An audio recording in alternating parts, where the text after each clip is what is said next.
C'était une décision très attendue tant en France qu'à l'étranger. La Cour de cassation de Paris a finalement annulé le mandat d'arrêt visant l'ancien président syrien Bachar el-Assad.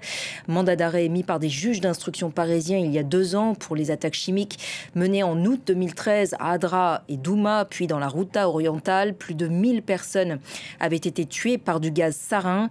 Alors pour bien comprendre les ressorts de la décision du jour, on rejoint à la Cour de cassation Yohann Baudin. Bonjour Yohann. Pourquoi donc ce mandat d'arrêt a-t-il été annulé ? Eh bien, ce mandat d'arrêt, ce premier mandat d'arrêt dans une première affaire, un mandat d'arrêt international contre Bachar el-Assad, a été annulé.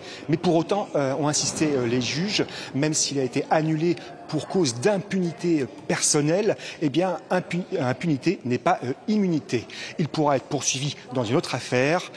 Il n'est pas à l'abri des poursuites. Alors, pour bien vous expliquer pourquoi Bachar el-Assad n'est pas poursuivi dans cette première affaire, vous l'avez dit concernant, eh bien, le bombardement au gaz sarin de la banlieue est de Damas, de la Ghouta orientale, eh bien, Bachar el-Assad, à l'époque, était au début des poursuites qui ont été émises auprès de la juridiction française. Eh bien, c'était il y a 4 ans, et à l'époque, il bénéficiait encore de ce qu'on appelle l'immunité personnelle.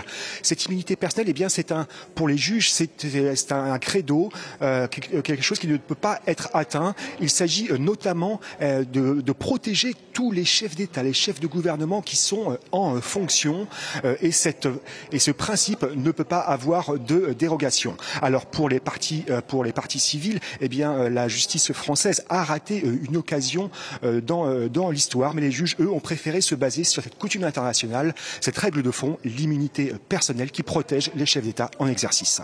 Alors, il y avait donc l'immunité personnelle, Yohann. La Cour s'est également prononcée sur, cette fois, l'immunité fonctionnelle de Bachar el-Assad, ainsi que sur celle de l'ancien gouverneur de la Banque centrale syrienne. Est-ce que vous pouvez nous expliquer la nuance et quelle décision à ce sujet ?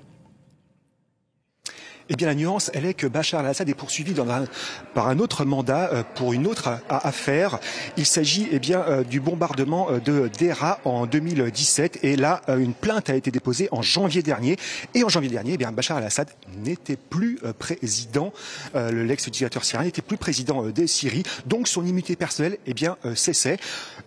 Et une autre affaire était également devant les juges aujourd'hui. Il s'agissait des poursuites contre l'ex-gouverneur de la banque syrienne qui est soupçonné de complicité, de crimes de guerre, de crimes contre l'humanité, puisque la justice le soupçonne d'avoir financé ces armes qui ont été utilisées, ces armes chimiques qui ont été utilisées en Syrie. Les juges se sont basés sur une coutume internationale qui évolue ces derniers temps et qui permet de faire lever ce qu'on appelle l'immunité fonctionnelle. C'est celle qui protège les agents d'un État lorsqu'ils agissent au nom d'un État. Et ils ont estimé qu'en Belgique, en Suisse ou en ex-Yougoslavie, cette immunité fonctionnelle était levée en cas de crimes de guerre et de crimes contre l'humanité.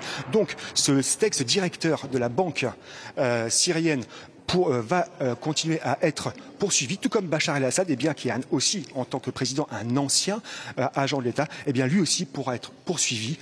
Son immunité fonctionnelle est aussi levée au titre de crimes de guerre, de complicité de crimes de guerre et crimes contre l'humanité. Merci beaucoup, Yohann, pour ces précisions depuis la Cour de cassation.